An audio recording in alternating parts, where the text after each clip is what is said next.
Hello दोस्तों। तो Chennai super Kings के बाद अब बारी है रॉयल चैलेंजर्स बैंगलोर की, आरसीबी की। जैसा ही कहा था कि आरसीबी के बारे में बात करेंगे सेकेंड वीडियो पे, तो उसी वजह से रेड कलर की जर्सी पहन के आई है। बहुत अच्छी फ्रेंचाइजी है, बहुत बड़ी फ्रेंचाइजी है। I think in terms of fan base बहुत ही लॉयल फैन बेस है इस टीम की। एंड मतलब 16 सीज़न हो चुके हैं जहाँ पे ट्रॉफी लेस रहे हैं, 3 फाइनल खेले हैं ज़रूर, बट हर बार सामना करना पड़ा है एक तरीके से हार का ही। बट फिर भी अब देखो जो प्लेयर्स हैं या कहें जो फैंस हैं वो जुड़े हुए हैं आरसीबी के साथ। हर सीज़न एक नई उम्मीद के साथ आते हैं कि इस बार डेफिनेटली वो ट्रॉफी उठाएंगे। और जो उनका फेवरेट एक तरह से कोट है कि इस साल कप नम दे, तो हर बार उसी तरीके से एक तरीके से वो प्रिपरेशन करते हैं। बट अनफॉर्चुनेटली हर बार उनको थोड़ा सा हार्ट ब्रेक का सामना करना पड़ता है। बट इस बार एक नए साल में नए सीज़न में कोशिश ज़रूर ये करेंगे कि फैंस की उसी तरीके से सपोर्ट किया जाए चिन्ना स्वामी में जाके, या फिर जो भी वेन्यूज़ पे मैचेस हो रहे हैं वहाँ पे जाके अपने फेवरेट टीम को सपोर्ट करें और एक तरीके से ट्रॉफी जीतने की एक तरह से उम्मीद करेंगे। लेकिन उससे पहले आई थिंक उनके लिए एक तरह से खुशी का मोमेंट है, क्योंकि WPL चल रहा है, हर वहाँ पे भी उनकी वुमेन्स टीम पार्टिसिपेट कर रही है जो कि प्लेऑफ में एंट्री कर चुकी है। तो first of all congratulation to them. और ये हो सकता है कि आरसीबी फैंस के लिए कि आईपीएल से पहले उनको खुशी का मोमेंट मिल जाए अगर WPL में रॉयल चैलेंजर्स बैंगलोर की टीम एक तरह से ट्रॉफी उठाती है, जिसकी पॉसिबिलिटी डेफिनेटली है, क्योंकि काफ़ी एक तरह से कहेंगे अच्छा सीज़न अभी तक रहा है।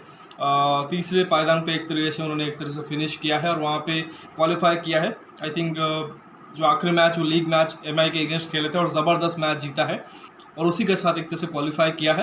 हाँ, डायरेक्ट फाइनल खेलने का मौका चूक गए हैं ज़रूर, क्योंकि वहाँ पे उनको टेबल टॉपर्स बनना था। बट फिर भी अगर आप देखो एलिमिनेटर खेलेंगे और मोस्ट लाइकली अगेन एमआई के साथ भी खेलेंगे, तो एक बहुत ही ज़बरदस्त मैच होने की उम्मीद है। तो वहाँ पे अगर वो जीतते हैं फाइनल में जाएंगे और फाइनल में मोस्ट प्रोबेबली दिल्ली के अगेंस्ट मैच है। लास्ट टाइम जब दिल्ली के अगेंस्ट खेले थे आई थिंक कुछ ही दिनों पहले ही एक तरीके से बहुत ही ज़बरदस्त मैच हुआ था, एक हार्ट ब्रेकिंग मोमेंट रहा था आरसीबी के लिए। बट इस बार कोशिश करेंगे उसको रिवर्स करने की, मैच जीतने की। तो डेफिनेटली मैं तो यही चाहूँगा कि आरसीबी मेंस टीम से पहले वुमेंस टीम जो कि कप जीत ले। दूसरा ही सीज़न है, पहले सीज़न में बहुत निराशाजनक परफॉर्मेंस रहा था, बट इस सीज़न में काफ़ी बेहतर किया है। तो उम्मीद तो यही करेंगे कि एक तरीके से पोडियम फिनिश करें। तो लेट्स सी कि क्या होता है। तो एक तरीके से एक्साइटिंग रहेगा, एक तरीके से WPL का जो भी एक तरह से नॉकआउट मैचेस होंगे। बट जैसा कि इस वीडियो में हम बात करेंगे मेंस टीम की, तो जैसे कि पिछले वीडियो में आई थिंक जिस प्रोसेस से गया था, रिटेंशन रिलीज के बारे में आपको बताया था, ऑक्शन पिक के बारे में बताया था, और फिर हमने ऑब्वियसली टीम की स्ट्रेंथ वीकनेस, जो स्ट्रैटेजी रह सकती है, प्रोबेबल प्लेइंग 11 हो सकती है, उसके बारे में आपको बताया था। उसी के साथ ही स्टार्ट करेंगे। तो देखिए, सबसे पहले जब एक तरीके से टाइम आया कि किन खिलाड़ियों को रखना है, किन खिलाड़ियों को छोड़ना है, तो आई थिंक काफ़ी एक तरीके से यहाँ पे देखो उन्होंने रिलीज़ किए एक तरह से खिलाड़ी। बहुत सारे खिलाड़ी को एक तरीके से जाने दिया, एक आधा ट्रेड भी की। आई थिंक 2 ट्रेड किए हैं, तो उसके बारे में ज़रूर आपको बताऊंगा। देखिए, कुल again just like Chennai super king, इन्होंने भी 19 खिलाड़ी को एक तरह से रिटेन किया। 6 स्लॉट जो कि एक तरह से खाली रखे थे ऑक्शन के लिए, जिसमें 3 ओवरसीज स्लॉट थे, तो बिल्कुल बराबर थे चेन्नई के साथ। हालांकि पर्स जो कि था इनका हल्का सा एक तरह से कम हो गया था, उसका रीज़न भी बताऊंगा। 23.25 CR, क्योंकि इन्होंने एक बड़ा ट्रेड किया था कैमरन ग्रीन का। आई थिंक मैंने उस टाइम पे ही बता दिया था जब हार्दिक पांड्या की ट्रेड हुई थी गुजरात से एमआई की तरफ, और आई थिंक कैश डील में हुई थी, क्योंकि गुजरात ने कोई प्लेयर एक तरीके से डिमांड की नहीं थी, या मुंबई ने भी शायद कोई प्लेयर एक तरीके से देने का सोचा भी नहीं था। बट ये हुआ था क्योंकि मुंबई इंडियंस के पास उतना पर्स था नहीं हार्दिक को लेने के लिए गुजरात से, तो उनको पर्स खाली करना था, और उसी वजह से उन्होंने एक बड़ा प्लेयर को एक तरीके से ट्रेड किया था, नाम था Cameron green. I think 17 crore something में शायद वो गए थे, और उनको ट्रेड किया गया था आरसीबी में। तो आरसीबी बहुत बड़े अमाउंट में एक तरीके से मुंबई से ऑल कैश डील में एक तरीके से कैम ग्रीन को एक तरह से ट्रेड किया था। तो उसी वजह से देखो जो उनका आरसीबी का जो पर्स था, जो कि हो सकता है बहुत ज़्यादा होता ऑक्शन में जाते हुए, वो थोड़ा सा कम रह गया। हालांकि 23.25 करोड़ भी कोई कम नहीं होता है, बट इसमें ये एक तरीके से था कि मिनी ऑक्शन में आपको बड़े खिलाड़ी आसानी से नहीं मिलते हैं, क्योंकि वो जो खिलाड़ी होते हैं वो 20-22 करोड़ तक जाते हैं। और इस बार भी हमने देखा कि मिचेल स्टार्क हो गए, पैट कमिंस, इन्होंने तो रिकॉर्ड ही तोड़ दिया, 23-24 करोड़ तक पहुँच गए। तो जैसा ही कहा कि एक ट्रेड उन्होंने वहाँ पे किया था। इसके अलावा शहबाज अहमद जो उनके लेफ्ट आर्म स्पिनर थे, ऑलराउंडर थे, बीच बीच में कभी देखा है हमने उनको नंबर 3-4 पे भी भेज देते थे। बॉलिंग ऑलराउंडर वो खेलते थे, उनको ट्रेड किया था मयंक डागर के साथ एसआरएच में, तो वो ट्रेड के बारे में भी आपको बताया था।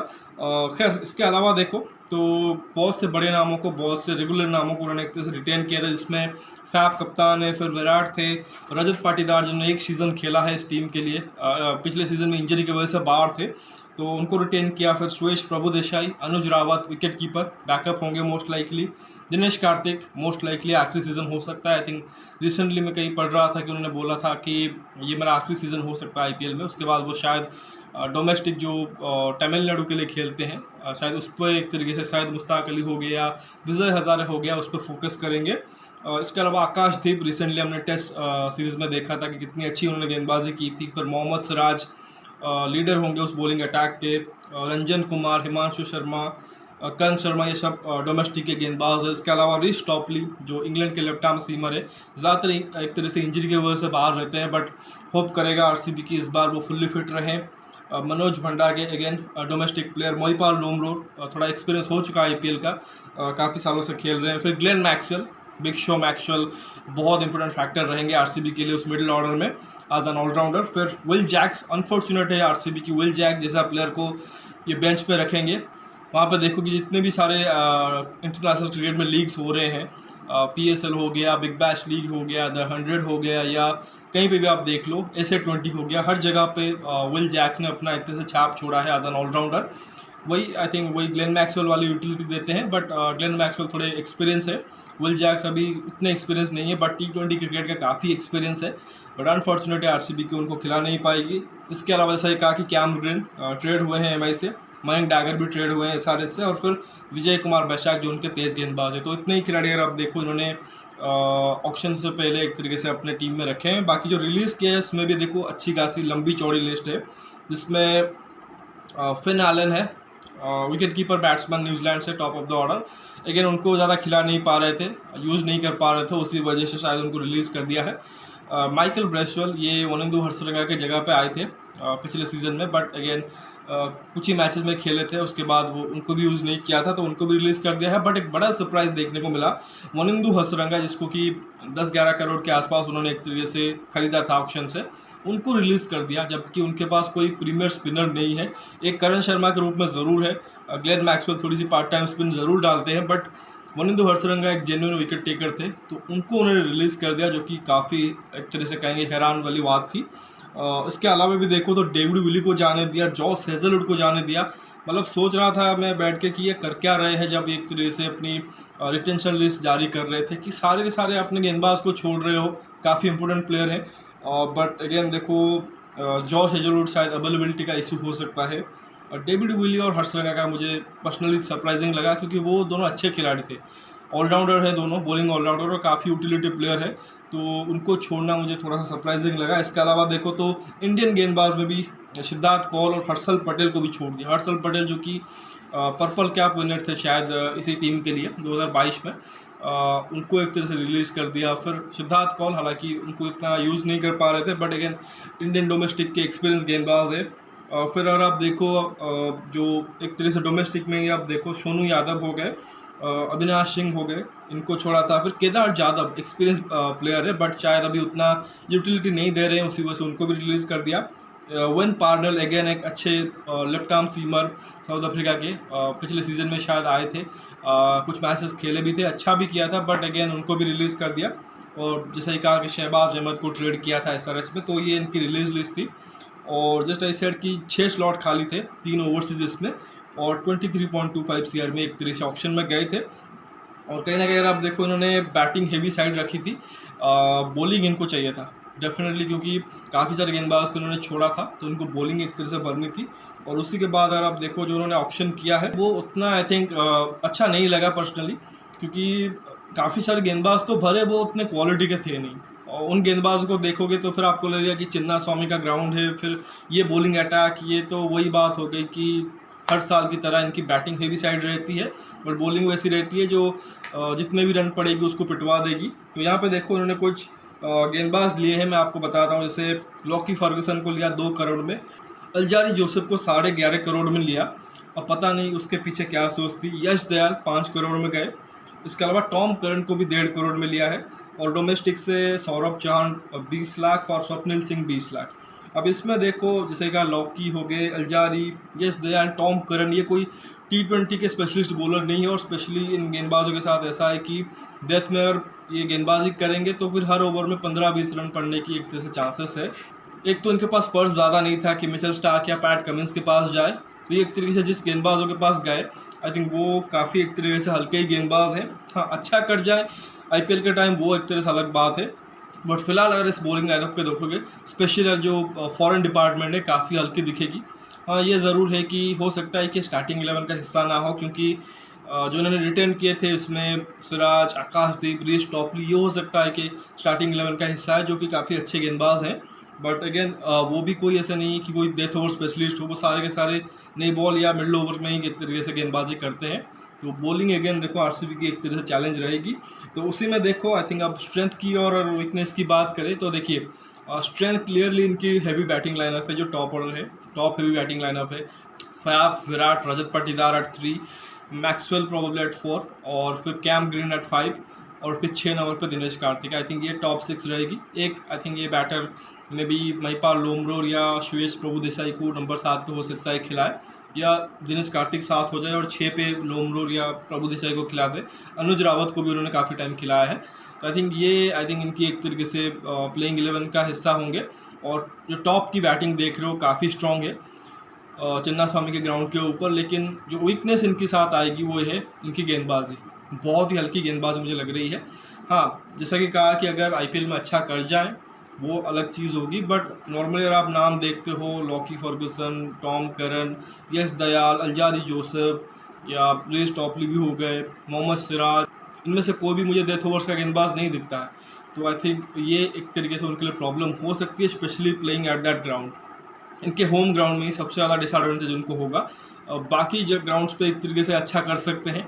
और एक और प्रॉब्लम इनके साथ ये है कि स्पिनर भी देखिए, स्पिनर भी कोई टॉप क्वालिटी स्पिनर नहीं है। करण शर्मा को आपको लगातार हर मैच में खिलाना पड़ेगा, बिकॉज वो एक रिस्ट स्पिनर है, विकेट टेकिंग ऑप्शन है। ग्लेन मैक्सवेल खेलेंगे तो आपको 2 से 3 ओवर दे सकते हैं। मयंक डागर को कैसे फिट करेंगे वो देखना पड़ेगा, क्या उनको आज इम्पैक्ट प्लेयर यूज़ करते हैं कि नहीं। तो आई थिंक स्पिन बॉलिंग बिल्कुल हल्की है, और pace bowling again death bowling काफ़ी एक तरह से दिक्कत दे सकती है इनको। तो आई थिंक यही है स्ट्रेंथ, टॉप ऑर्डर की बैटिंग है, हेवी बैटिंग लाइनअप है टॉप में। बट बॉलिंग देखो डेथ ओवर्स में फंसेंगे और मिडल ओवर्स में भी, बिकॉज इनके पास अच्छे खासे स्पिनर नहीं है आई थिंक। और स्पेशली जैसा ये कहा कि इनकी सबसे बड़ी वीकनेस तो उनकी ग्राउंड है, होम ग्राउंड है, चिन्नास्वामी का जो एक तरह से ग्राउंड है, क्योंकि वो ज़्यादातर वहाँ पे देखो कि उनको परेशानी में एक तरह से डालता है। खैर एक तो एक तरीके से डिसएडवांटेज और एडवांटेज की बात हो गई, या स्ट्रेंथ वीकनेस की बात हो गई। लेकिन अगर ये सोचे कि इसी टीम के साथ ट्रॉफी जीता जाए तो फिर स्ट्रैटेजी बनानी पड़ेगी। और स्ट्रैटेजी क्या होगी? आई थिंक इनको बैटिंग के अराउंड एक तरह से इनकी स्ट्रैटेजी बनानी होगी कि जब भी अगर आप पहले बैटिंग करते हो तो ये इंश्योर करना पड़ेगा इनके बल्लेबाजों को कि एटलीस्ट 20-25 रन ज़्यादा ही एक तरह से हम अपने एक तरह से गेंदबाजों को दे। तो हो सकता है कि वहाँ पे एक तरह से इनके लिए चांस बने, या फिर अगर इनके गेंदबाज पहले गेंदबाजी करते हैं और इनको चेस करना पड़ता है, फिर इनके बल्लेबाजों को रिस्पॉन्सिबिलिटी लेनी पड़ेगी। और बाकी आई थिंक ये डिपेंड करेगा कि किस तरह से जो मैनेजमेंट है उनकी, कप्तान फैफ है, तो वो किस तरह से इन गेंदबाजों को चलाते हैं। अगेन मैं वही चीज़ कहूँगा कि गेंदबाजी इनके लिए काफ़ी बड़ी चैलेंज है, स्पेशली उस ग्राउंड के ऊपर। और बाकी किसी भी ग्राउंड पे भी जाएंगे तो आई थिंक अगर गेंदबाजी बेहतर कर लेते हैं, स्पेशली काफ़ी डिपेंडेंट रहेंगे मोहम्मद सिराज, आकाशदीप, रीश टॉपली इनके ऊपर। रीश टॉपली को फुल सीज़न एक तरह से फिट भी रहना पड़ेगा, या अगर अल्जारी जोसेफ को खिलाते हैं, वो एक अच्छे गेंदबाज हैं इनिशियली या मिडल ओवर्स में, तो अगर वो अच्छा कर जाते हैं तो फिर इनके लिए आई थिंक अच्छा सीज़न हो सकता है। बट मुझे ज़्यादा एक तरीके से पॉसिबिलिटी नहीं लग रही है। खैर अगर हम एक आइडियल प्लेइंग 11 बनाने की कोशिश करें तो उसमें देखो कि मुझे लगता है कि फैफ और विराट ओपन करेंगे, आई थिंक बेस्ट जोड़ी होगी उनके लिए। फिर रजत पाटीदार एट 3, 4 भी खेल सकते हैं, मैक्सवेल 3 खेल सकते हैं, बट मुझे लगता है कि पाटीदार एट 3 विल बेटर। फिर जैसा कहा कि Maxwell at 4, Cam Green at 5 and 6 Dinesh Karthik. अब इसमें मैंने नंबर 7 पे करण शर्मा को रखा है, मोहम्मद सिराज 8 पे है, रीश टॉपली 9 पे है, आकाशदीप 10 पे है। फिर विजय कुमार बैशाख या फिर मयंक डागर को भी कंडीशन के हिसाब से कि अगर एक एक्स्ट्रा पेसर खिलाना है तो बैशाख को खिला सकते हैं, अगर एक्स्ट्रा स्पिनर खिलाना है तो डागर को भी खिला सकते हैं। तो ये एक तरीके से मैंने फर्स्ट बॉलिंग टीम ली है उसके बाद अगर आपको बैटिंग में इम्पैक्ट प्लेयर की ज़रूरत पड़े, जो कि डेफिनेटली पड़ेगी, उसमें सुयश प्रभुदेसाई को आप खिला सकते हो। तो आई थिंक ये एक ऐसी टीम है जो कि मैंने जो स्टार्टिंग में बनाई थी, आई थिंक ऑक्शन के टाइम पे ही जो टीम, अभी मुझे लगता है वही टीम के साथ वो जा सकते हैं। कोई बहुत ज़्यादा इंजरी इशू या कोई अवेलेबिलिटी इशू नहीं है इस टीम के साथ। जितने भी प्लेयर है वो सारे के सारे अवेलेबल हैं और मुझे लगता है ये बेस्ट एक तरह से पॉसिबल प्लेइंग 11 हो सकती है। हालांकि ये ऐसे खिलाड़ी हैं जिनको कि आई थिंक जिनके बारे में मुझे आइडिया है, और भी आई थिंक कुछ अननोन कमोडिटी हो सकता है इनके डोमेस्टिक में हो, तो उनको अगर ये एक तरीके से देखते हैं नेट्स में अच्छा करते हुए, थोड़ा सा सरप्राइज एलिमेंट लाने के लिए उनको यूज़ कर सकते हैं। बट मोस्ट लाइकली इन्हीं को एक तरह से वो खिला सकते हैं। अगर और ज़्यादा बैटिंग हैवी साइड रखना चाहते हैं तो फिर आई थिंक ग्लेन मैक्सवेल और कैम ग्रीन से आई थिंक 4 ओवर करवाने पड़ेंगे, और उस केस में आप हो सकता है कि सुयश प्रभुदेसाई को स्टार्टिंग 11 का हिस्सा रख दो, और मे बी महिपाल लोमरोर या अनुज रावत को इम्पैक्ट प्लेयर के रूप में यूज़ कर सकते हैं। या फिर जैसा कि कहा कि डोमेस्टिक प्लेयर में से कोई अगर अच्छा खासा उनके पास होगा ऑलराउंडर तो उसे यूज़ कर सकते हैं। आई थिंक ये इनकी एक तरह से प्लेइंग 11 बन सकती है। और एज फार एज प्रेडिक्शन की कहाँ फिनिश कर सकते हैं, क्या इनकी एक तरीके से परफॉर्मेंस रह सकती है आईपीएल में, मुझे लगता है कि मिड टेबल टीम होगी। अगेन देखो ये बेस्ड ऑन जिस तरह से उन्होंने टीम बनाई है, जिस तरह से मुझे अभी दिख रही है, हालांकि ये कोई गारंटी नहीं है कि वही भी फिनिश करेंगे। मैंने चेन्नई के बारे में बोला था, टफ एक तरह से उनके लिए होगा, मतलब ऑन पेपर उतनी अच्छी टीम नहीं दिख रही है, but still they can make to top 4 because कि वो चीज़ आप एसोसिएट करते हो, वो चीज़ आपने देखा है चेन्नई के साथ, मतलब हल्की टीम के साथ भी उन्होंने चैंपियनशिप जीती हुई है। बट आरसीबी के साथ वो चीज़ नहीं है। हमने इससे अच्छे टीमों के साथ भी देखा है कि ये टॉप 4 में एंटर नहीं करते हैं, और अभी तो ये 8 टीम का नहीं बल्कि 10 टीम का टूर्नामेंट है। तो मुझे उसी वजह से लग रहा है कि जिस प्रकार की बॉलिंग लाइनअप है, आई थिंक ये टॉप 4 में मुझे मुश्किल नज़र आ रहा है। बट आई होप कि मैं गलत साबित हो और ये टॉप 4 में एंटर करें। इनफैक्ट मेरा तो मानना यही है कि मतलब 16 सीज़न हो चुके हैं, काफ़ी एक तरीके से फ़ैन ने एक तरीके से टाइम दिया है इस टीम को, अपने फेवरेट क्रिकेटर्स को एक तरीके से सपोर्ट किया है, स्पेशली विराट कोहली की बात करें। और I think at this age definitely मुझे लगता है कि उनको एक ट्रॉफ़ी मिलनी चाहिए, डेफिनेटली एक आईपीएल की ट्रॉफ़ी। कोई दाग नहीं रहना चाहिए उनके करियर में कि इतना बड़ा क्रिकेटर रहा, इतना डेडिकेटेड रहा आरसीबी के लिए, कि लॉयल रहा कि इस फ्रेंचाइज को छोड़ के कहीं पे नहीं जाना है। और ऊपर से अगर ये एक भी ट्रॉफ़ी ना जीत पाए, आज प्लेयर अगर नहीं जीत पाएंगे तो काफ़ी एक तरीके से मलाल रहेगा। डेफिनेटली आज कप्तान तो जीत नहीं पाए, वो तो एक तरीके से एक मतलब उनके मन में शायद वो एक तरीके से नहीं रहेगी, बट फैंस के दिमाग में ज़रूर रहेगी।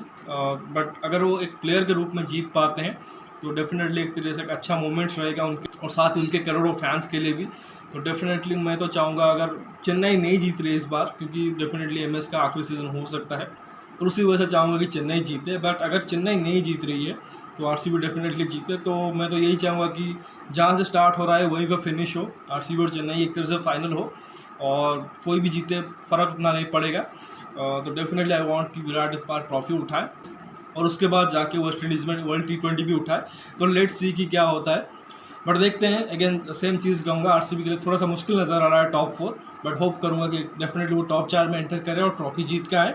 तो खैर अभी बस इतना ही, आरसीबी के बारे में आपको जो भी एक तरह से बताना था बता दिया है। होपफुली आपको पसंद भी आएगा, तो वीडियो को लाइक ज़रूर करिए और साथ ही चैनल को सब्सक्राइब जरूर करिए और दोस्तों तक शेयर भी कर दीजिए। बाकी कमेंट सेक्शन में अपना प्लेइंग 11 ज़रूर एक तरह से भेजिए, जो आपको लगता है कि आरसीबी के लिए बेस्ट हो सकता है उसके बारे में ज़रूर बताइए।